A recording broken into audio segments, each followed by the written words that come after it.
Welcome back, Troglodytes, to your daily dose of guitar information, the Trogly's Guitar Show. Reverb has changed. That's right, just in case you missed the news back in July, Reverb was acquired by Etsy. But it was yesterday that something changed that just modified the entire site. We're going to talk about the goods and bads of this, as well as do some guitar hunting this episode. So what exactly changed here? This is the Reverb main page. It's all looking pretty normal. Did they change our messages? Nope, that's all looking good. How about our feed system? Is that different? Because they were having some issues with that lately. Nope, this is all looking normal too. Well, is it the listing? Whoa! Yeah, they changed our listings. Okay, so I think we all knew something was going to change when Etsy took over Reverb, and my initial thought was, is this the Etsy listing format? Take a quick look at the old style, and now take a look at Etsy. Yes, that's pretty much what they've done here. They've adopted the Etsy style of their listings. So let's go ahead and compare and contrast and get my thoughts and feelings about this, as well as some information that you should probably know. That's kind of the beauty of documenting these shopping trips, because now that Reverb is different, these old videos documented vintage Reverb shopping. So this is what we used to have. There was a nice big title here. It told you when it was listed. There was a price right here in a box. You had the photos to scroll through. The seller's information was there. And then the listing description was underneath that. So here's what our new one is. The biggest thing that they've changed here is you no longer have the title at the top. Personally having a hard time adjusting to that, but it's all here on the side. Except for one big thing is missing that I really hope Reverb brings back. You no longer have the time. Now, we're not talking 7:04 p.m. on a Tuesday time. We're talking, was this guitar listed 1 hour ago or was it listed 7 years ago? Because that makes a huge difference in what somebody's willing to pay. Because if this was listed 10 minutes ago, that might be a steal, but if it's been there for a long time, it's hard for the buyer to know, is this a deal worth pursuing? Oftentimes, I'll actually make a higher offer on a guitar that's been newly listed if I think somebody else will also want it. There's some guitars you want to get off the market as soon as possible before other people know about them. That's kind of the dueling segment of being a guitar dealer. Now, on an Etsy listing, I understand why they don't actually care about how long that thing's been listed, because it's not quite a cutthroat market at that point. It's just, hey, do you like this item? Buy it. It's going to remain popular for quite a while. But it's a little bit of a different game when it comes to vintage guitars, especially since most of them are bought for resale. Something else that I was completely gutted to find out is they don't show you how many offers have been on this listing. That was something else that also motivated me to sometimes just pay the buy it now price. So hopefully they bring that back. The next downside that I see to this is it's just a little bit less visually pleasing, at least for my own tastes. The old listings, I really liked how they were boxy. Everything was in a box. It just looked well organized. Like right here, you had your photos. Right here, you knew what the guitar was. You had the price right here, as well as the make an offer, things like that. Everything was in these little boxes. I liked that. But this, it seems to have more streamlined everything and just kind of compiled it all into one thing. Which we'll talk a little bit more about that here in a second. But the next thing that I'm seeing as a slight downside is the listing description is very small now. But at the same time, I do want to commend Reverb because this first went live last week for like an hour. And I was going to make this video then, but I'm kind of glad that it switched back because initially it was a disaster. I saw the end of Reverb flash before my eyes. Because you see these little boxes right here, how you have to click them and then that expands upon them? That's initially what they had their listings like. It was probably just a coding error, but I'm so thankful. And I'm not going to complain about this because at least now it's always open and there's also a collapse and expand read more section. This listing just doesn't have a lot to it. And the last thing I want to talk about that has a slight negative feel to it is I understand from a business standpoint why they've done this, but from a buyer's standpoint, I'm a little bit off-put because it feels like they're putting less emphasis on the price. You see how small this is now in comparison to everything else? Versus the old one, it really popped out and jumped at you. So it's likely a psychological thing that they're doing this, that you're going to put less emphasis on how much you're spending and more on the guitar that you're buying. That's kind of how Etsy's done things here. So while I started this list off with some negatives, there's actually a few things I really adore about this new layout.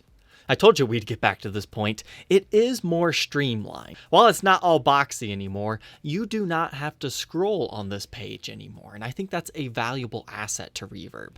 So you click the link and this is exactly what shows up. I used to have to go to this page and then scroll down to see the description. Whereas once you get used to this one, you can see the description, you can see the price, you can see the shipping, you can see the message to the seller. The seller's name is right next to the photos, so that'll be helpful for you guys trying to find them again.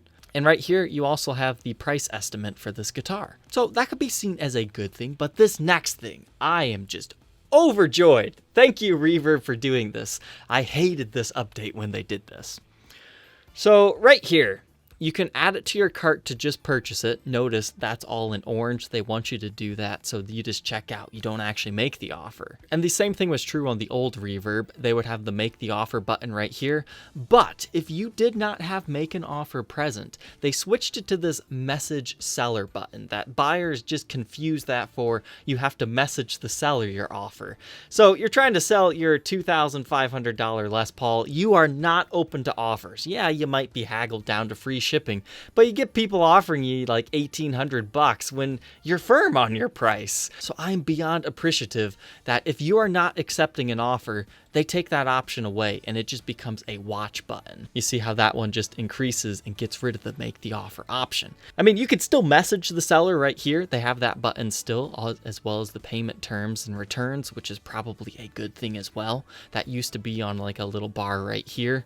So as a seller, I'm looking forward to that feature. And the last positive thing I want to say before we get into our hunting episode today is a very small change that it really doesn't affect any of you, but it does affect my channel. When I used to click on these guitars to show you guys the photos, I would also do some behind the scenes editing. You see the background here? It was just kind of grayed out, but you could still see like my logo right there, the Reverb logo, things like that. The new one, when you click this, everything turns black. So there is no more reverb in the back. That's going to help me a little bit for editing, and it helps you focus directly on that. So maybe people will pay more attention to what's actually listed and they won't miss some scratches, nicks, or dings. And for sellers that use the black background, look at that. It just looks beautiful. So at this point in time, I believe this is the only change that Reverb has made, but who knows what might happen in the future. So there's some pros and cons to this. Is it reason to jump ship, never buy on Reverb again? No, I think they're really trying to enhance the user experience. I'm terrible with change, so it'll take me about a month to get used to this, but here is what the new Reverb shopping segment will now look like, just in case you're wondering why this is different. So what do you guys want to shop for today? Gretsch, Fender, Gibson, ESP? I don't know. Let's go for Fenders today. I have not searched for these since the last Fender Friday one.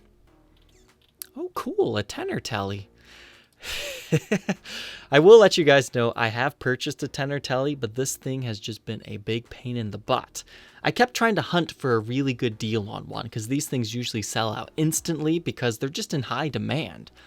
But I finally found one at a discounted price that I liked, and then when they went to set it up, the neck pickup was dead. So now we're waiting for Fender to send them a replacement to swap that out to get that. It's just going to take so long, but I'm into the 2020 reviews right now anyway, so we'll eventually review the tenor Telecaster because this thing is just cool. And just in case you missed it, a tenor guitar actually only has 4 strings. Oh.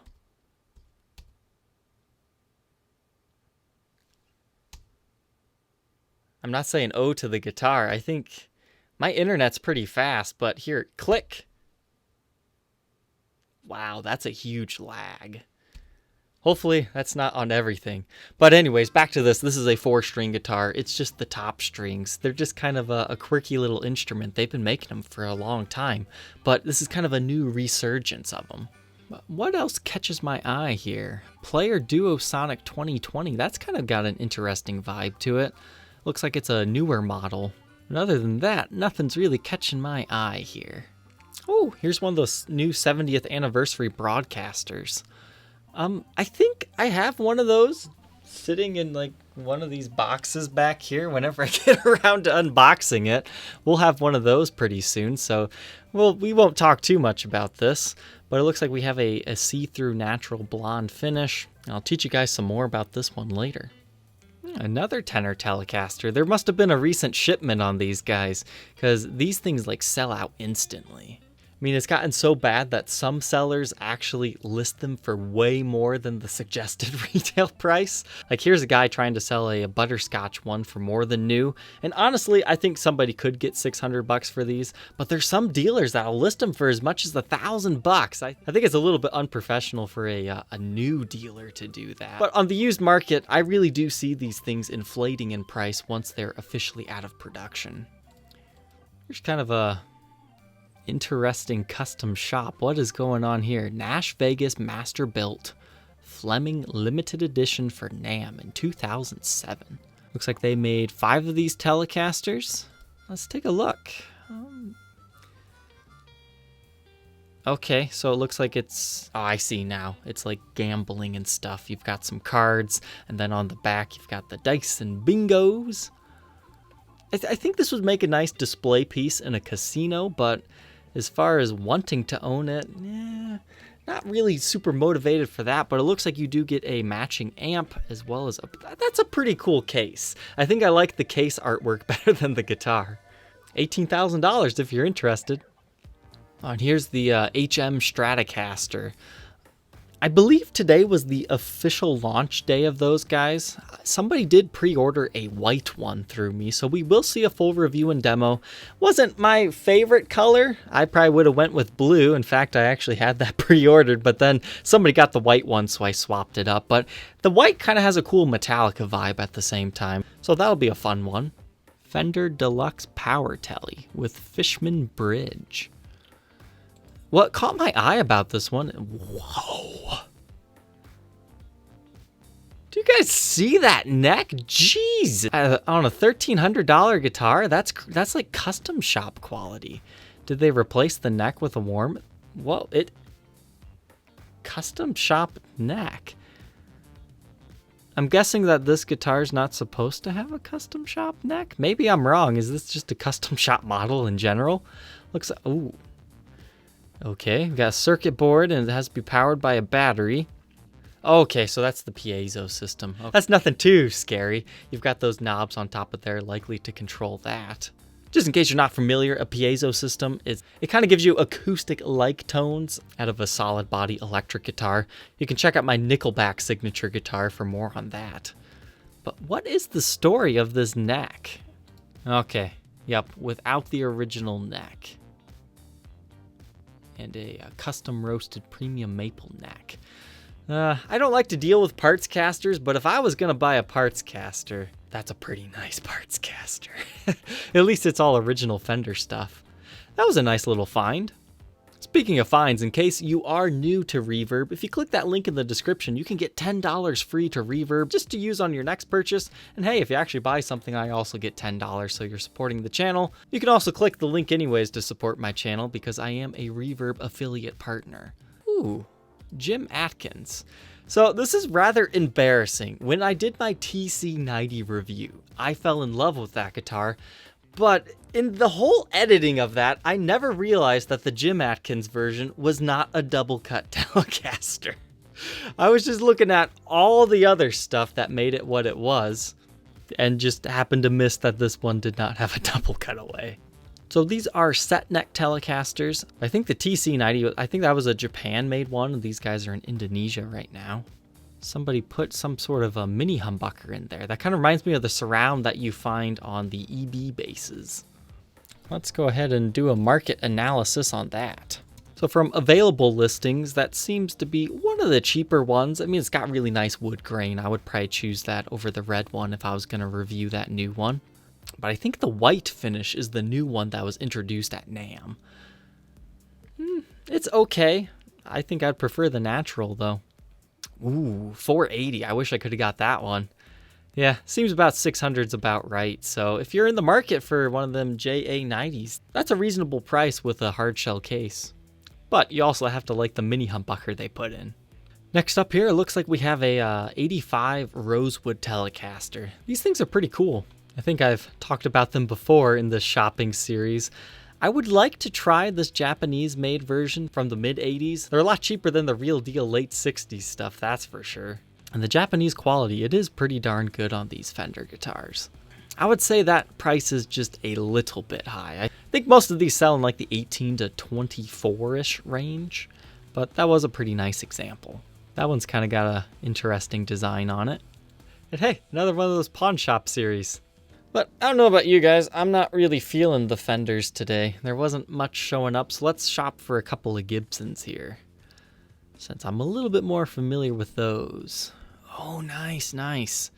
These can be hard to find when you want one, but when you don't absolutely need one, then you can sometimes get a good deal.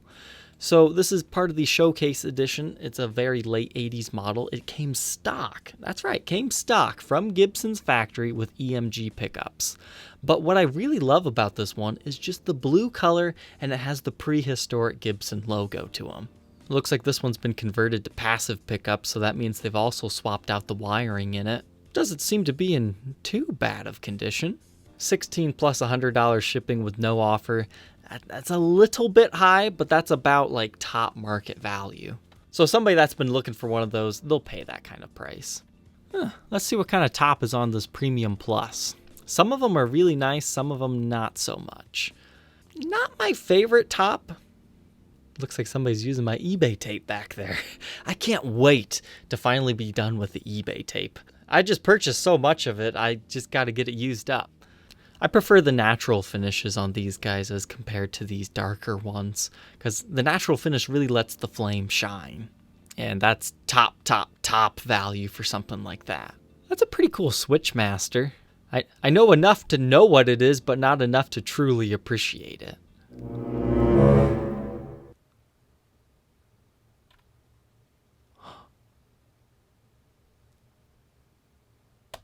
Tell me. Please. Okay, so they're open to offers. But is there a headstock repair? I documented the blue sparkle top last year. I'm not as big of a fan of the red sparkle tops, but, you know, at the right price, I would definitely buy one. The guy that owns Guitar Center, he had these all reissued. He preferred the Rocket Red Sparkle, but I'm more of that blue one. Okay, looks like missing truss rod cover, or they just removed it to show that the truss rod is good. Looks like a poorly replaced nut, in my opinion. It just might be the photo angle, though. Maybe replace tuners. That's pretty common on these guys. Oh, it's a mahogany necked version one, too. You can also find those with a maple neck. And I guess those are the original tuners yet. Nice. The double ring was hiding from me. That serial number looks a little bit goofy to me. But sometimes you find some strange stuff from this era, and even later on, even modern day Gibsons. It's like that late 70s, early 80s. I think the high-end custom shop Kalamazoo stuff, like the stuff that got special treatment for NAMM, they usually got these weird hand-stamped serial numbers on them that sometimes people get confused about.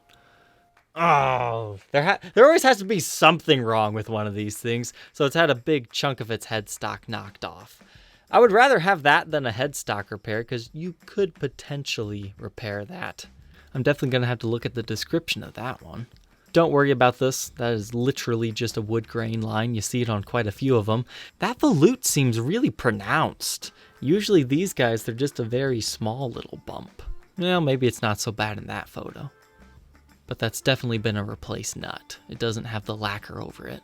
That's kind of cool how the that wood grain line follows the entire neck. Usually it's just a small portion. Looks like we got a pancake body. Everything's looking good there. I wouldn't worry about that. It's just a small part of the lacquer that's kind of chipped. That's very common. Nice. Transitional tenon. Looks like original fret nibs on there yet as well. Potentially the original pickups. You can just barely see the decal residue right there. I think he's trying to show us that it had different strap buttons at one point in time, or maybe just the light damage there. It's got some buckle worming, not the worst I've ever seen. And the frets are in pretty good shape. My blue one, the frets were not in good shape, but it did end up getting refretted. So who's selling this? Individual seller, I like to see that. No neck breaks. Might have had some overspray. Pickup tip has been changed. That doesn't bug me too much. No pop codes. Honestly, if you are in the market for a red Sparkle Top Deluxe, this thing's priced fairly. The only bad thing is that chip off of the headstock. But the top looks good. This is definitely a good display piece. I mean, I can't pay $6,000, but that's about what you could sell it at top value. If it didn't have that giant chip off of the headstock, you could get a little bit more than that. I'm gonna make them an offer, but I'm not gonna tell you how much just in case I get it. It's always fun when you find like dream and really rare guitars on this. Moving on here though, what is special? First year, well, kind of a first year Les Paul SG. I don't know enough about the value of these guys to really be able to comment, but that is a nice guitar. I think one of these days I'll have to start learning more about the true vintage market so we can start getting real vintage pieces. But I find that brand new guitars tend to get better views than like reviewing some really cool vintage piece, because that's what people are searching. So that's why I document a lot more new guitars now, because it helps the channel grow. But I do not want to stray from what I first started this channel to do. I'm just here to document all these different guitars. So that's a pretty nice looking SG. And the fact that it's had no breaks, cracks, or repairs. Let's look this up real quick. Oh, wow. So it says a 61 to 63 with the sideways vibrola with real PAFs. Only estimated at 8.5 to 11.5. Dang. I'm surprised by that. I figured that these early SGs would be worth a lot more than that. That's not a bad price on a wine red custom here. That's a really dark wine red finish. Not quite oxblood in my opinion, just a really darkly shot one. Looks like we got some buckle worming and a little bit of rash up here. But no good photos of the back of the headstock. If you're trying to sell a guitar, definitely get close-ups of the neck, because some people are very picky about if there's dings and chips on that. They want it to be a nice smooth surface. So 3,000 plus 50. I mean, if you could pick that up for 25 to 28, I think you'd be doing good. No mention of originality though. I mean, the knobs are fine. I would guess those are all right. Usually if the pickup covers match the rest of the stuff, you can assume it's original, but it's looking original to me, so I don't think you'd have to do too much worrying unless they swapped out like the electronics in here, but the tuners are also looking fine. So not a bad price there. Cool price on a Thunder Horse. The Thunder Horses got...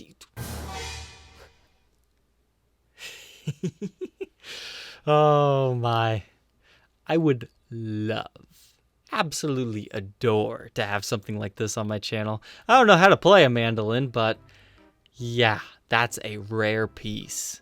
Okay, I thought this was a mandolin with a guitar, and then I thought, is it a mandolin with a tenor guitar? No, is it a 4-string, 8-string mandolin? Yep, double mandolin. Double mandolin. Double mandolin, man. 4 factory ground wires. When it comes to double neck guitars, I believe Eric at Abalone Vintage, he is the guy that knows the most about those guys. He's also the guy that you hire when you want him to vet a burst to make sure that it's actually a burst and not a really good fake. I mean, that guy gets paid to, travel all around the world just to look at guitars. And he's got some good photography there too. But at $150,000, you have to be a very certain kind of buyer for that double mandolin. But that's cool to see that he found one of those. Oh, the TV Pelham Blue. Okay, so I think this was offered to me in a trade. I would be willing to bet it's probably the same one. So I came close to reviewing one of these. I think I actually did a rocker knot on this finish. It's just kind of interesting. Sometimes it looks good, sometimes it doesn't. I'm not a big fan of this yellow splotching, but when you can see through it like on the front or right here, I think it looks pretty cool. Let's find one last special one here to end this episode out on. It's got to be something truly special. Probably not as special as the double mandolin, but there's got to... That's a good one to end on. Corvus 3 in the orange finish. So the Corvus, I actually have the Corvus 1, so hey man, if you want to trade for a Corvus 1, I would love to do it. I've already done the Futura version of this, which is the higher end one, but I want to do one that has the 3 single coils because the Futura and the Corvus 1 and 2 have the same pickups in them. So you're going to kind of know what it sounds like, but I want to know what these Gibson single coils sound like. Yeah. And if you want to know why there's a picture of a crow, it's because Corvus is Latin for crow. This one actually seems to be in pretty decent... spoke too soon. It's got a little bit of wear there. There is not a huge market for the Corvus guitars, but for quirky guitar collectors like myself, we like these things because they're just goofy. $16.99, that's really steep. Just to let you guys know, I had a hard time selling my Futura. I think I ended up selling it for like $1,200. So in my eyes, a Corvus should be like $200 or $300 cheaper than that. I mean, I'd probably be willing to pay about $900 because I think $1,200 would be the absolute max you could ever find somebody to pay. But who knows? It's the orange finish. Maybe they know something I don't know. So I hope you guys enjoyed learning about the new change to Reverb as well as hunting on guitars with me on this website. Thank you, Troglodytes, for tuning in today. Don't forget to like, comment, and subscribe, and we will see you tomorrow on the next episode. Take care.